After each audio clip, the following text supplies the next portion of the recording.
Hey, welcome to episode 40. Can you believe, Blaine? It's been 40 episodes of Nobody Told Me with Mike and Blaine. So, and guess what? We're doing something special today. Why don't you tell us what it is?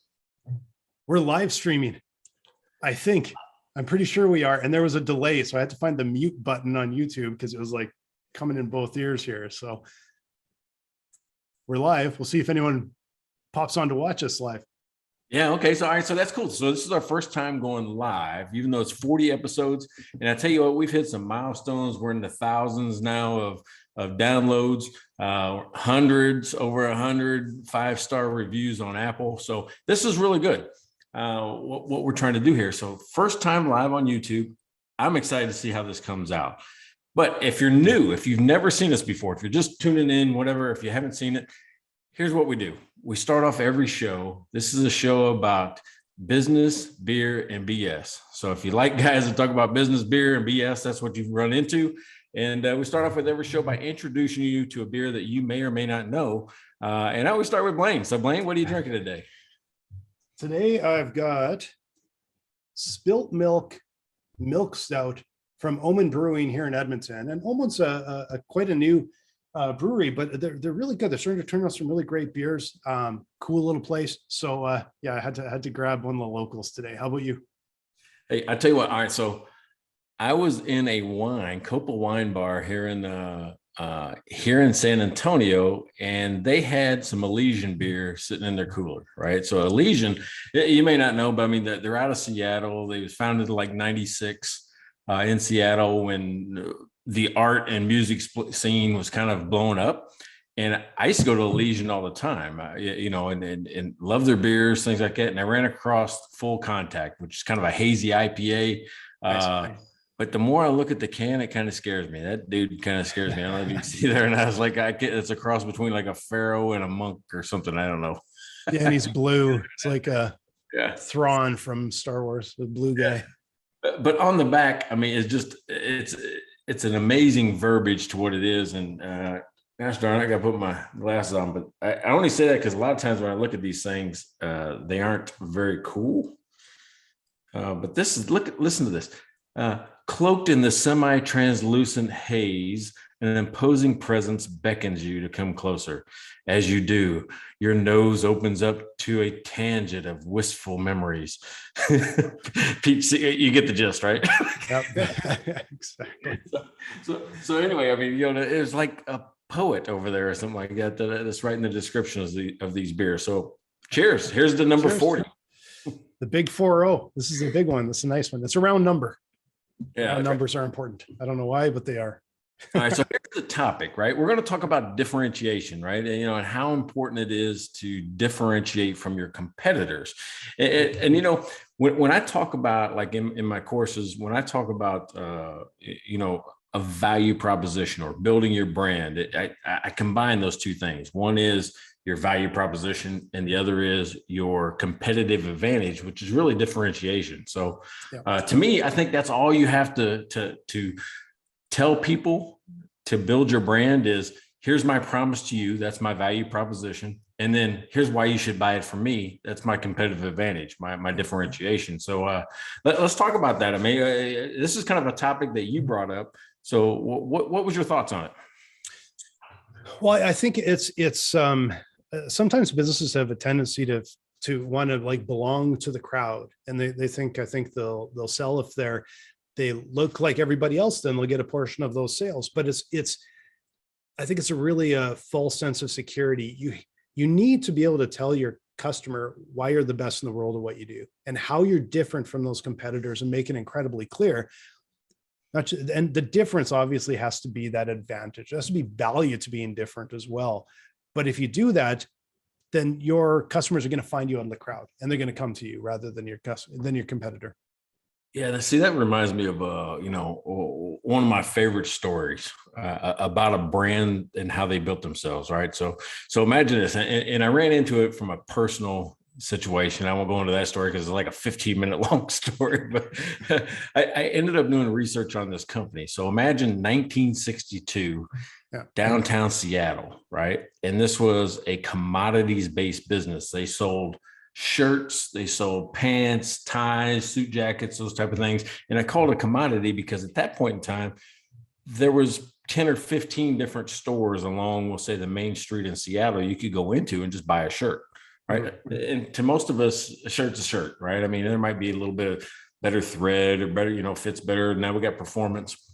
Yeah. But at that point in time, most everybody had to compete on price, right? So the two brothers, and I'm talking about Nordstrom's, if you haven't figured that out, I'm talking about Nordstrom's, two brothers, they got tired of that. They got tired of competing on price with everyone else. So like, there's got to be a better way to do this. I mean, than just keep lowering our price to get people to come in here.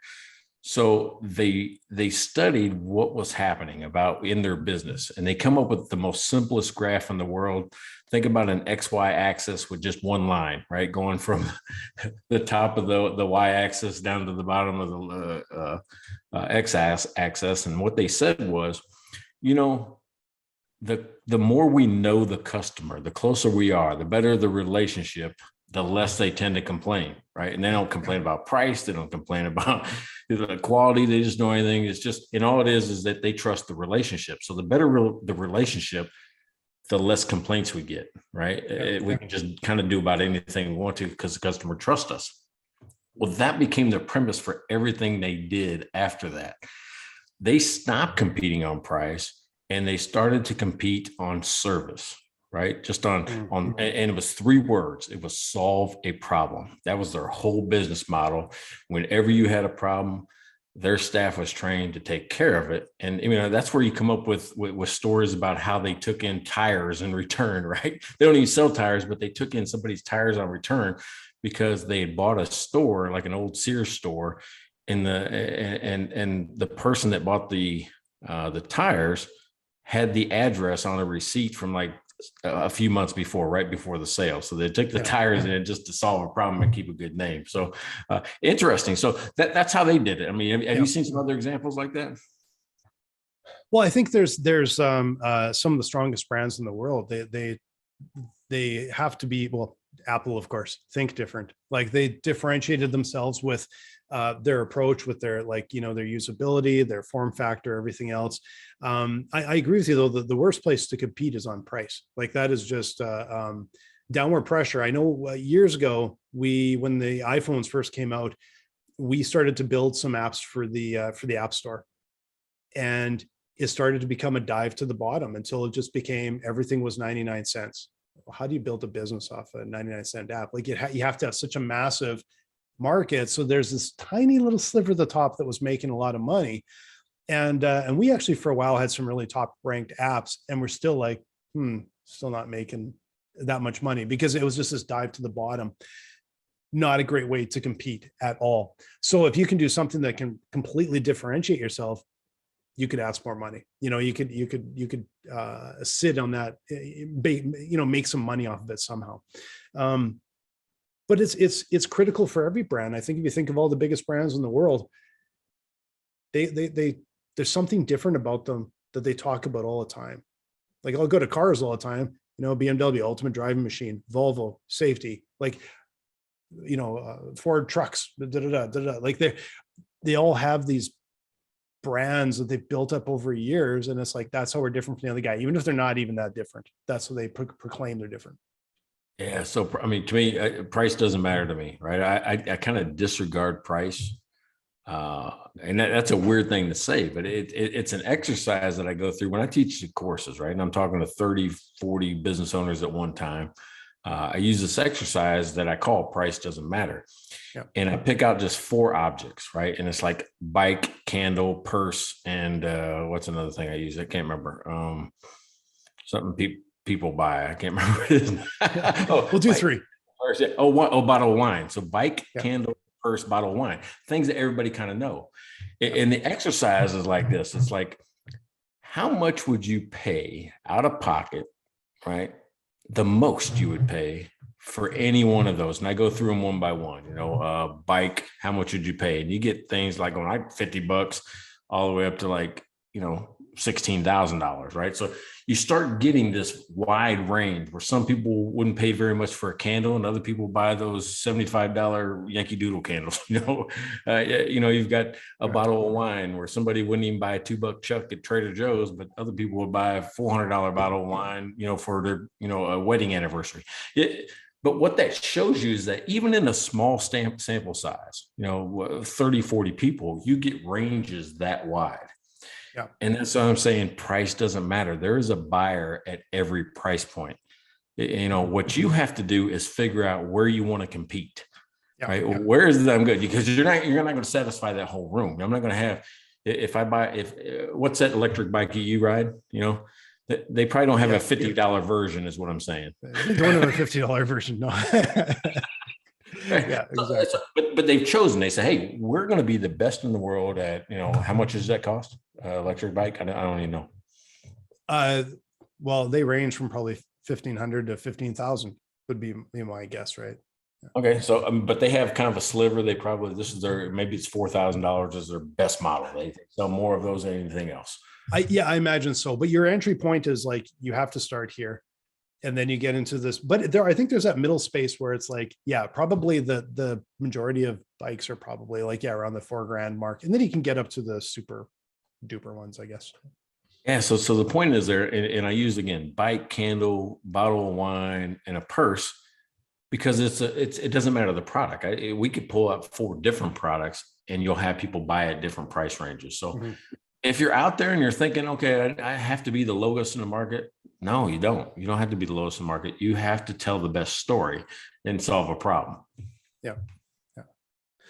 It's, solving a problem, of course, is the number one, but if you don't get that message out there, then no one's going to know. So you could know internally, your team could know, yeah, we help this.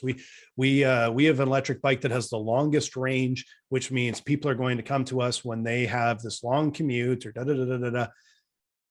But then if all their advertising, marketing, and messaging is, we have really nice looking electric bikes, or just electric bike, $5,000.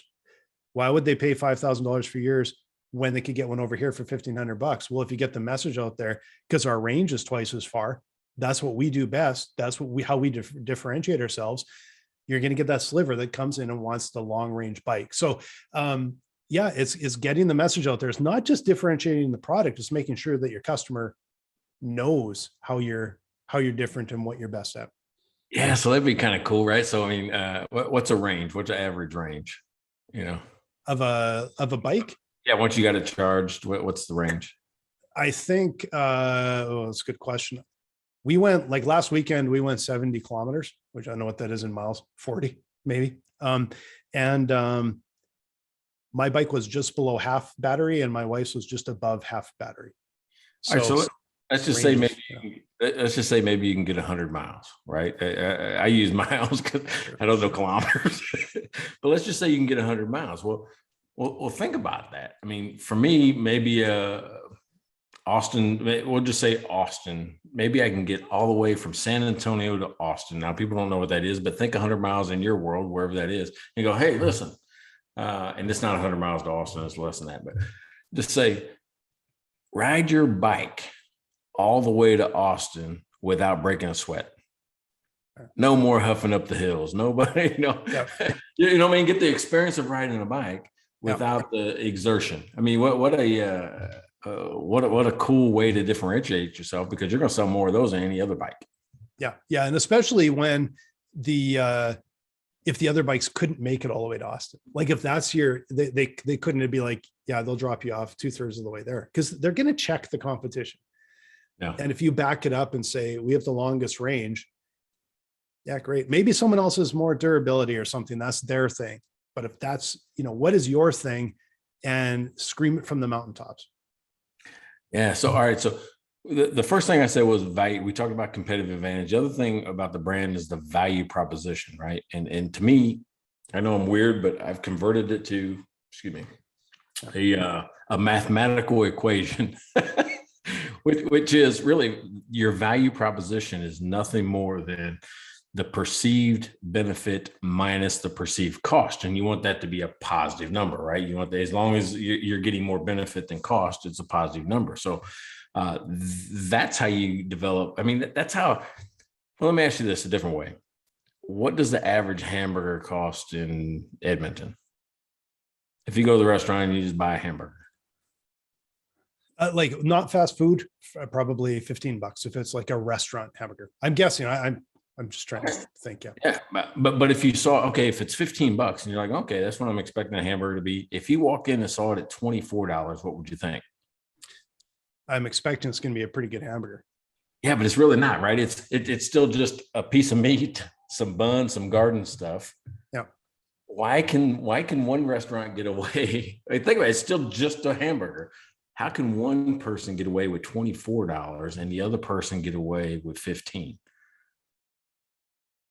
It's all the other things. The perceived benefit is, chances are the lighting is different, the music in the background is different, the maybe the atmosphere, the location, I'm on the water, all of these things make up the experience, which is the perceived benefit over the cost. People will still buy a $25 or $24 hamburger if they think it's still worth it, right?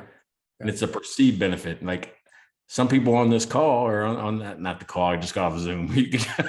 Some people listening to this podcast might go, man, there's no way in hell I'm going to pay $24 for a hamburger. And other people say, well, in the right situation, I might. Yeah, exactly. Yeah.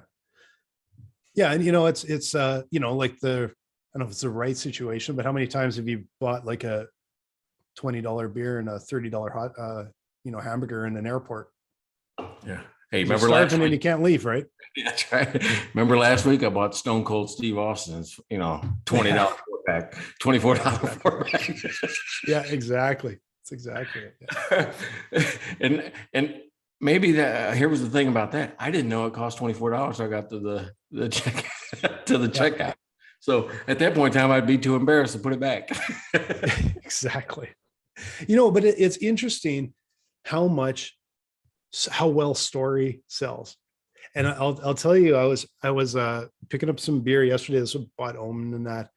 And I walked by this beer the last 3 times I've been to the store. And there's a keg sitting in the store, and there's these beer bottles sitting on top from a local brewery from Blaine, that's just south of Edmonton.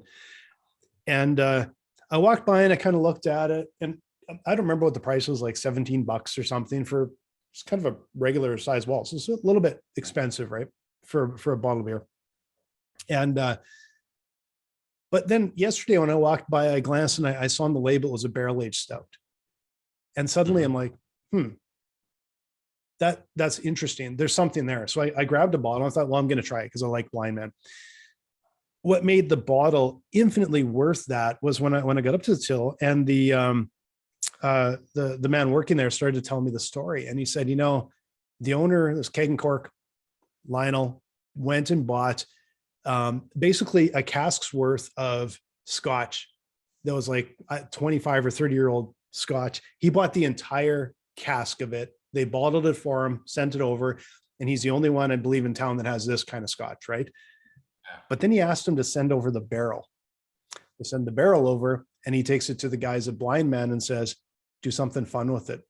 And so now they take this barrel with this scotch from this one shop in Edmonton, and they make a barrel worth of this stout. They barrel age it, they bottle it.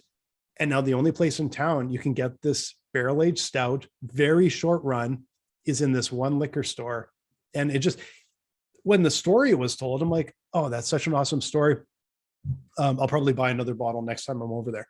Now, I haven't even tasted the beer yet. But the story is like, yeah, you guarantee you I'm walking out with this bottle because it's got this amazing story to go with it. It might be awful. I bet you it's not. I bet you it's awesome. But it has all of this other story behind it that made it have that value to it, right? Yeah. Well, I remember I was going to school at Baylor, and there was a sign on the side of the road, and it was barbecue that was being sold in a gas station. But they had 2 or 3 signs prior to the gas station. And I forget what it is. It's somewhere in between Waco and Austin. I forget where it is, but it's somewhere along I-35. If you're in Texas and you want to call me out and just tell me what it is, because I can't remember the name. But the sign that attracted me the most, right? Think about Texas barbecue. I can go anywhere in the world for Yeah. barbecue. But I'm like going, no, I'm gonna go to this gas station and get barbecue because they advertise the worst barbecue in the world, right? That was their story. They're like going, stop here for the worst, absolute worst barbecue you've ever had. Where's barbecue? Next exit. I'm like going, if you're that ballsy, if you're that confident that you think it's the worst, and really what you're doing is exactly what worked, got me to go, well, I want to taste the worst barbecue. Yeah. I need something to compare. It differentiates itself. It Yeah. differentiates itself just by telling you the thing that you didn't expect. Yeah. Yeah. Right. I mean, that's another way to differentiate yourself. What about, all right. So what about how do you think Starbucks differentiated themselves? Well, you know what? Just a coffee place, right? Just a coffee place, but there was something. Yeah. When they came out though, there wasn't anything like them. Now they're everywhere. And independent shops that I think have, took that model and went, I'm going to go 10 miles ahead and make something really, really special. But when Starbucks came out, there really wasn't a place to go just and buy coffee. Yeah. They unapologetically said, we make coffee, we make the best coffee and virtually nothing else. Because I think at the time you could go to a fast food place and get awful coffee. You could go to a cafe, but it's like a restaurant. You're not really getting it to go. The gas station might have some coffee, but what they did is they said, we're going to do something premium. So they made a product that I think they believe was better than all those options. But was it 4 or 5, 6 times better that price came in? And then they made these shops exactly like you said with a restaurant. The shop feels special. It was nice inside. They all of the stuff they built around the brand they built around it was for the entire experience. What I thought was cool, and I still think is cool about their experience is that when you go in, it's a similar experience, no matter if you're at just a counter in an airport or you're in a Barnes and Noble or one's off to the side.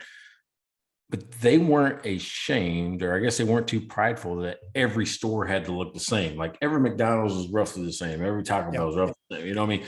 Yeah. These guys said, we're going to be able to give you the same experience no matter where we're located. I mean, as a matter of fact, I think in the Northwest, they tested Starbucks out of shipping containers, right? They would take a shipping container and convert it into a Starbucks.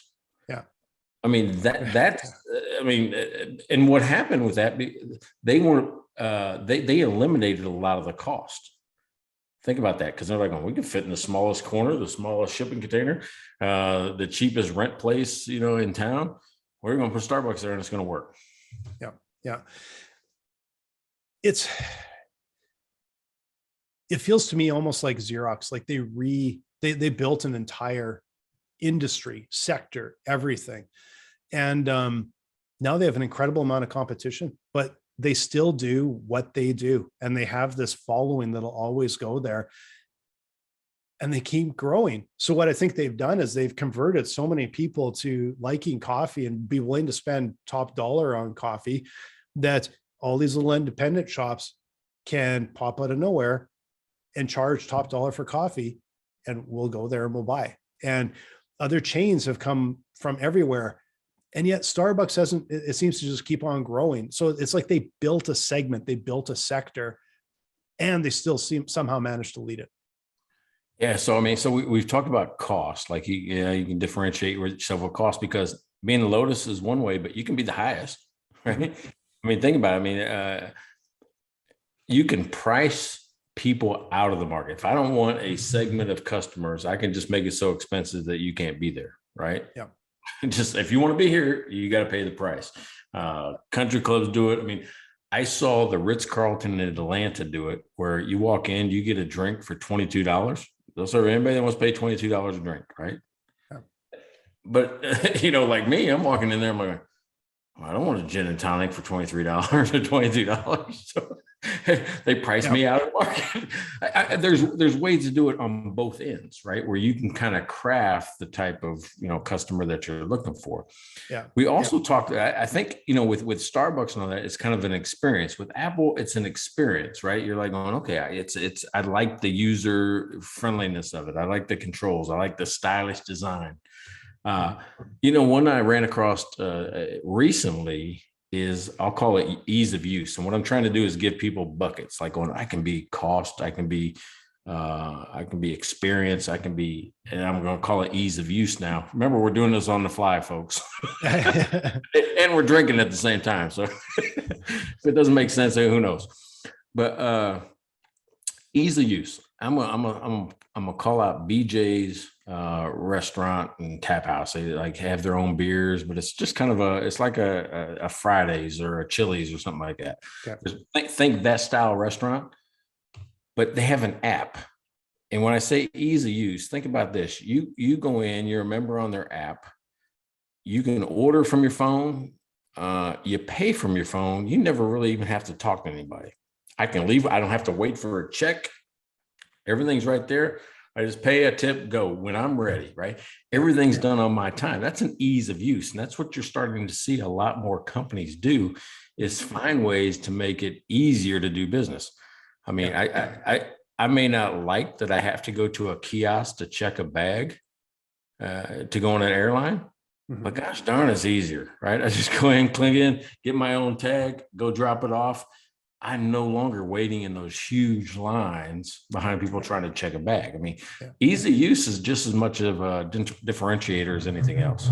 Yeah. Ease of use, time savings. Like there's all sorts of things that, just depending on what sector you're in, can help differentiate you, but there has to have value, and you have to deliver. That's the other thing. Like, it's not just about being different. You have to deliver and meet their expectations, or hopefully exceed their expectations. So if you're doing really expensive and you're competing on price, you're going to have to really, it can't be 10% less. So you're going to have to really compete on price.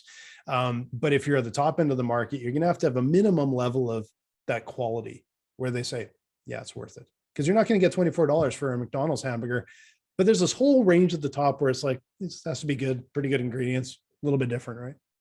Yeah. All right. So have you ever bought from one of those subscription clothing services?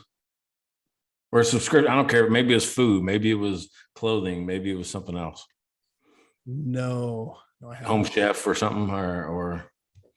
No, I haven't. I've seen them. Like I know there's subscriptions now for your coffee, for like different food things and stuff. I'll be honest with you. Part of it is because we're almost half the time in the States, that then we'd have to shut all our subscriptions down. So yeah. Well, all right. So I tried it a couple of years ago. I tried one of the clothing services. Right? Why? Because I gained weight. It's like, I don't feel like just going out and buy all new clothes. I'm like, I'll just have a box sent to me every month, and I'll just upgrade my wardrobe that way. Yeah. But when I started looking, there was like 10 different ones. Like, who do you choose, right? I mean, which one's right? Is it a Stitch Fix? Is it Stately? Is it? I can't remember. There's 10 others. I don't remember. I chose Stately. Yeah. For one reason, right? So everybody gives you, well, you pick which one. You want these type of shirts, T-shirts. You want button-down shirts. You want, business casual. They'll give you examples of what they can give. But what Stately did that I thought was really unique, it was a personal touch. Everything was crafted to me and what I liked. They asked me enough questions. They even got a person on, online that clarified, I'm your personal designer. Here, what do you normally wear now? And they learned more about me. That way, when they put the box in, even if it was automated, they probably knew with it, oh, he fits into, they probably in the background have it into 5 types. Right? Yeah. Like he's this type versus that type. But it made it feel like it was personal and customized to me. Yeah. Right. And I don't get that at Target. Right. I have to be the personal and customized guy. Here I sat at the house, had somebody out there as a personal shopper, And it's like $100 a month. You know, I'm like, I would have spent that on that clothing anyway. Yeah. Yeah. Right. If I went and bought it. I mean, so to me, it's about the same cost. Somebody was looking out for me, probably somebody with a better eye than me. But I think that's another way to differentiate is that personal touch. Add more personal services to your customers, and you're going to stand out. Yeah. Yeah. Well, like you talked about it, it's customized, or at least the veil of being customized. It appears to be customized. Like, back in my agency days, we would, like almost every job we did was custom.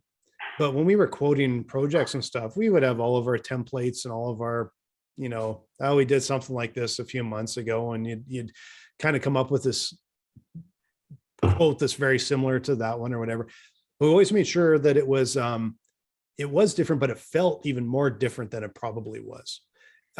Because at that price level, the demand was, I want it custom. It should really fit me. It's like, yeah, you don't really want a minute, but you're just like this guy over here that we, or this company over here, we did something for. Surprisingly similar, but we want it to feel customized. And we see that now sometimes with businesses online that productize their services. That works okay to a point, but at what point does your customer not want to be commoditized? Like they don't want to, they don't want to buy a product. They want something that feels customized for them, even if it's basically the same as your other 10 clients you've just done. Well, I mean, exactly. I mean, I'm in digital banking now. We don't have a branch you can walk into. You don't have oh yeah, Mike's my loan officer. You don't have that. So how do you create that feel? And we do that more, through, hey, I'm answering faster. I'm chatting, I'm emailing, I'm phone calling, I'm Zooming, whatever it means. We're trying to recreate the personal touch in a digital world. Mm-hmm. Right. And I think it seems to work, because I'm like going, hey, I had a customer yesterday. I'm like going, well, why don't you call Co-America and see what it takes to answer the same question? Yeah, exactly. Just see how long it takes you to get somebody on the phone to solve this problem and to make this transfer for you. Just try it. Just transfer it from one to the other. Yeah. And it's, I don't even see that many differences in prices with banks. So, that's something you'd have to compete on a natural is, well, let's give better service than everybody else. Well, yeah, they're going to have to. That's where you're seeing a reduction, because there's a huge investment in technology in most banks right now, but they have to get the money from somewhere. So it's coming from a reduction in locations, right? You'll see more branches starting to close, more moving more to ATM type services instead of offices. I mean, Whitney Hancock is kind of huge across the South, down, from like Louisiana all the way over to Florida, right? The southeast corner of the United States. And they were testing. I don't know what the results were. And if somebody's listening, they can tell me. They took the business banker out of the branch so they could either close branches or whatever, but still have a personal touch. But they rented strip mall, little sections, like little white box strip mall things, made them Whitney Hancock branded, and just put the two people in this type of, so they don't have to have the same security. It's just an office where you can still go in and do your branch, not your business banking with a person. Yeah. But they just don't have the same setup as a regular bank. So, I mean, they were testing out some different ways in the market. And my hope is, and I think they call it like a micro branch or something like that, micro branch. So, I mean, I think you'll see banks testing and trying. Well, Capital One's doing it, right? Have you seen the cafes? They're combining the coffee shop and the bank. Okay. Well, it doesn't say, okay. Well, here's the thing. All right. So in 2005, the average business owner went into the bank branch about 7.9 or 7.10 times a month. Right. They took something in, they had something to do at the bank. They would go there, we'll say a little over once a week or something like that. By 2000 and almost 20, that was down to less than one time a month. Mm-hmm. Right. So that's where the closing of the branches are coming in. But if Capital One goes, okay, well, if we combine a cafe, you can get something to drink, maybe something to eat, do your banking while you're there. it's a way to try to encourage not only foot traffic for their banking, but also new prospects coming in. Hey, while you're here, why can't we just set you up with a credit card, or something like that? It's an interesting combination of I won't call it a joint venture, but or it could be a sideshow venture, which is going to fail, right? Nobody wants to go drink coffee at the bank. Yeah, I guess they'll try it, but that's how you find out. That's, sometimes what innovation is about, especially for really big brands. There's only one way to find out. You can only test so much, right? Or like, what do you call it?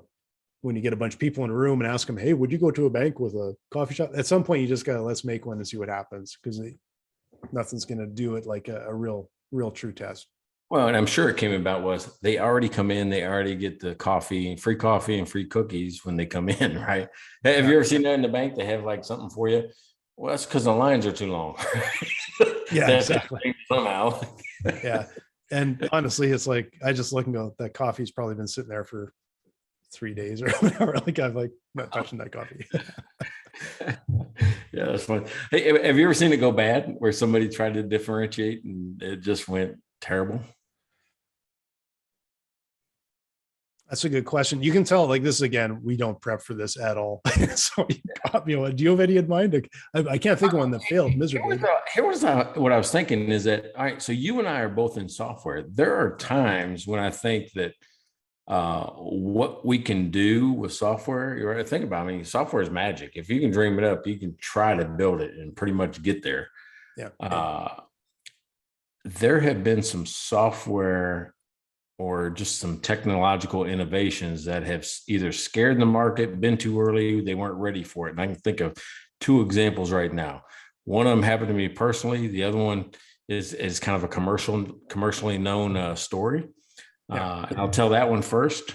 And it's TiVo, right? When TiVo first came out,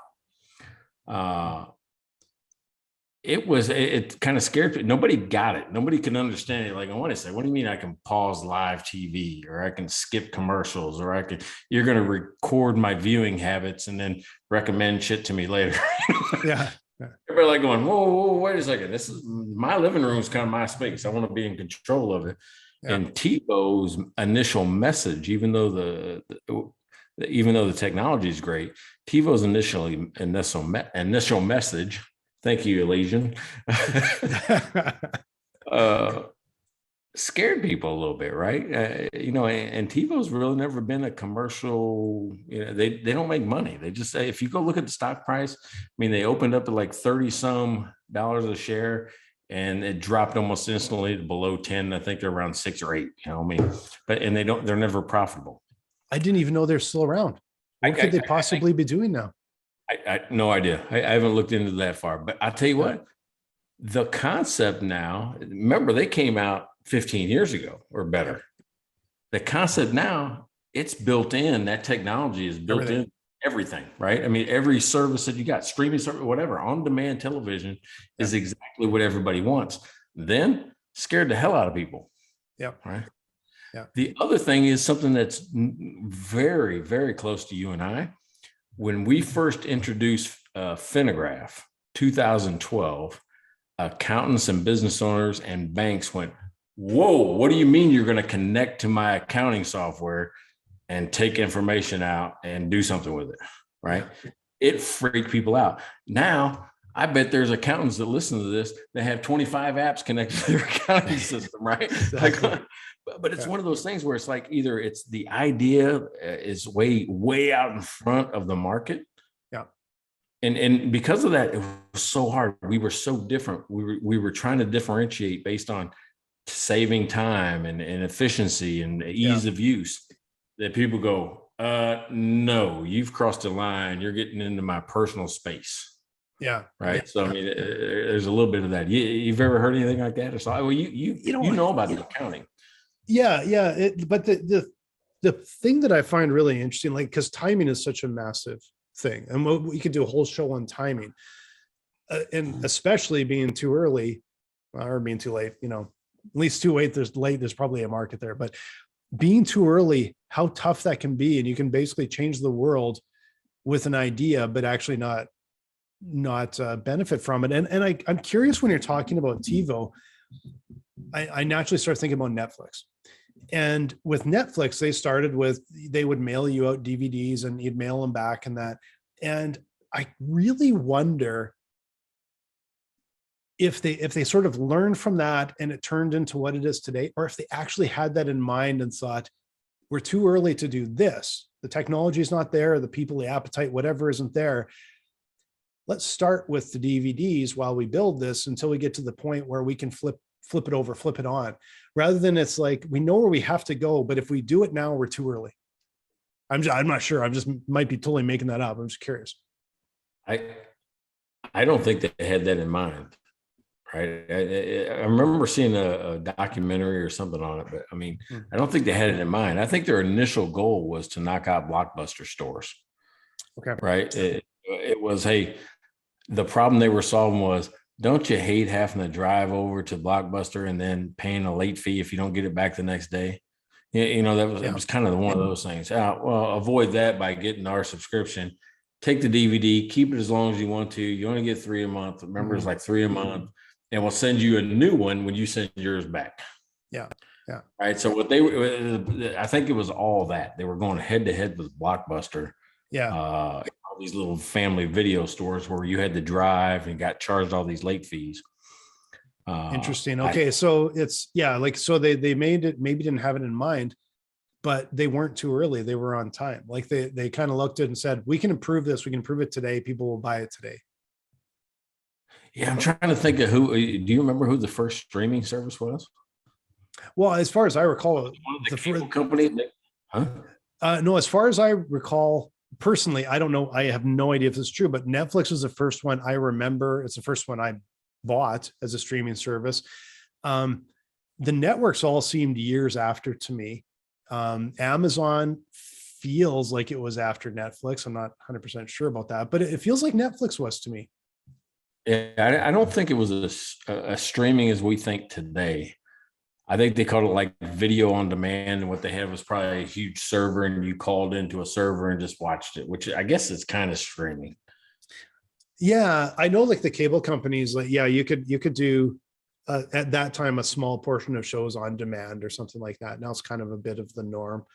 But it feels to me like that was a reaction to Netflix, not they started that, but I don't remember. I don't remember the timeline well enough. But the fact is that there was a place for it at that point. You know, speeds were fast enough. The technology was kind of there when Netflix or whoever was the first one sort of dove in.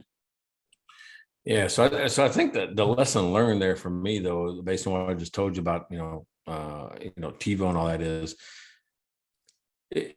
you can't confuse the market. You can't, like, you say too early, I'm going to add to that confuse. And I go back to, and we'll go at the smallest business level.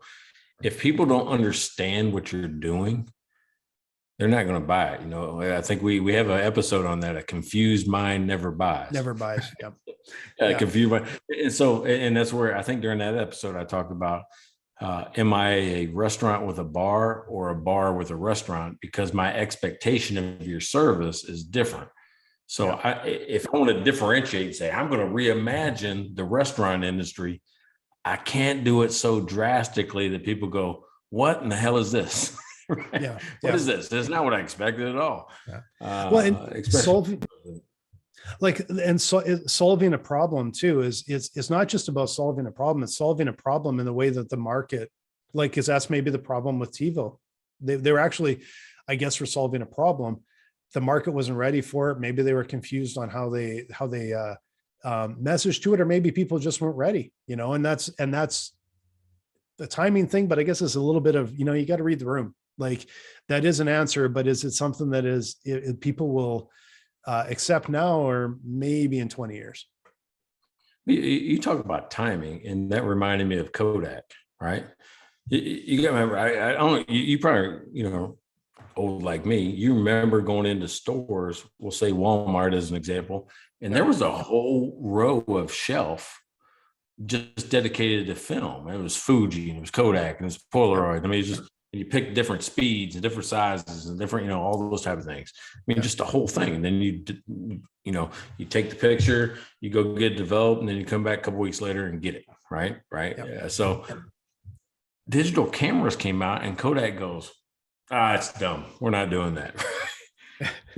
Because they said nobody's ever going to buy a digital camera when they could have a Kodak camera. First of all, we take the best pictures in the world. Second of all, nobody even knows where those go. If you lose that little chip or the little disc, you're done. You're gone, right? Your family memories are dead. And people love to put our photos in albums or put them on slide decks with a carousel, and they love to pull out the albums and show everybody. Right. That was kind of their thing. So they poo-pooed the whole digital camera deal. So they missed it. But then digital cameras morphed into the phone.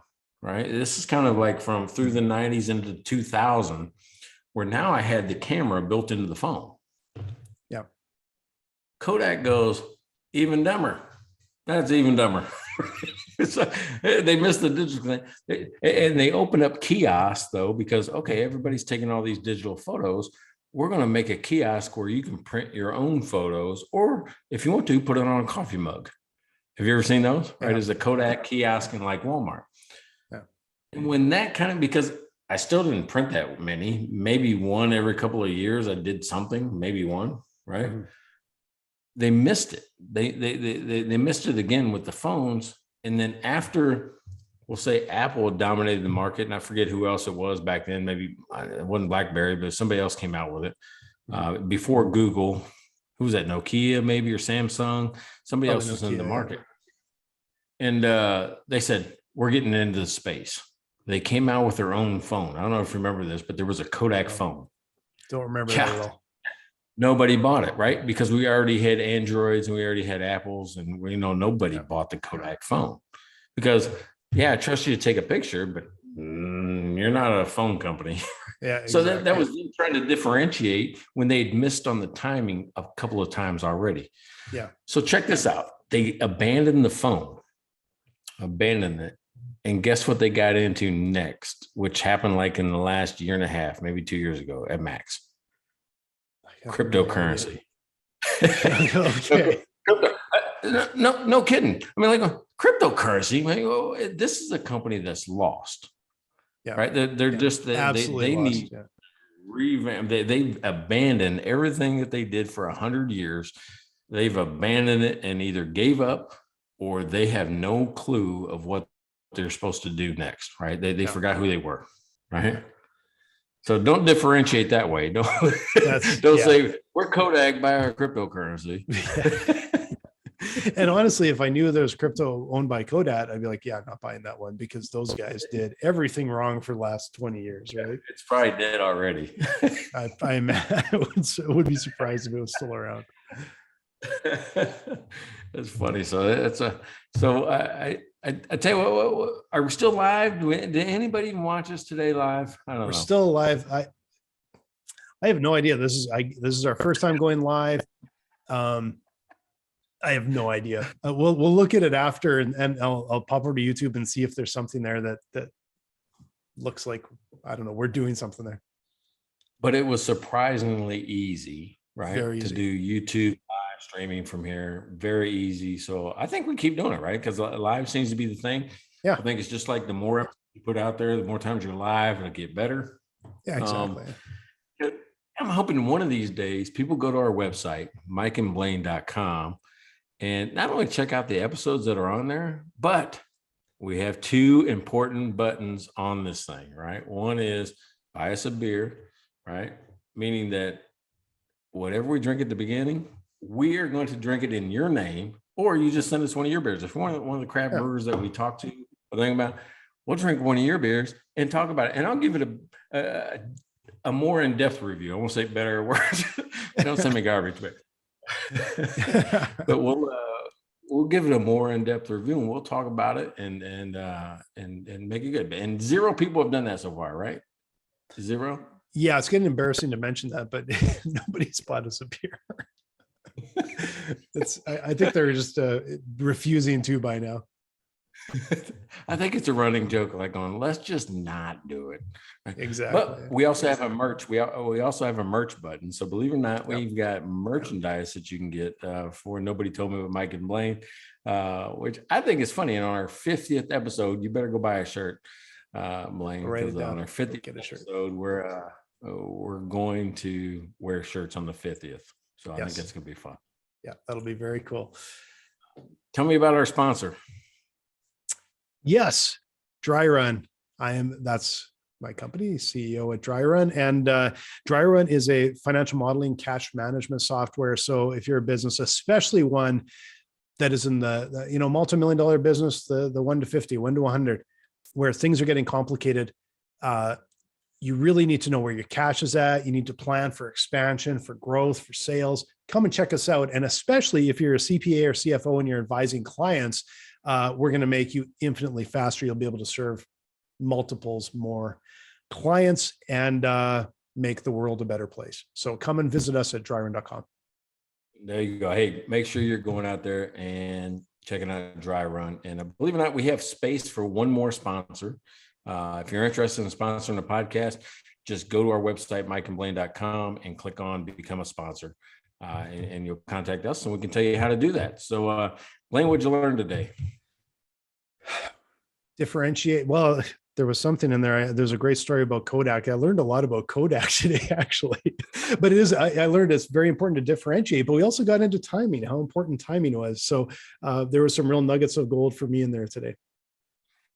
You know what's funny is that when I tell these stories, I only know I don't know if they're half true or full truths or just a collection of things that maybe maybe I thought that elaborated on. So you can look it up, fact check me if you want to, but and it'll be around the neighborhood. It's gonna be in the area, Right.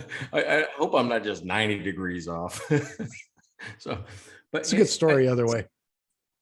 Yeah. So, I mean, I like the fact that, the differentiation is key, but there's many different ways to differentiate. It's not just price. As a matter of fact, I would do price last.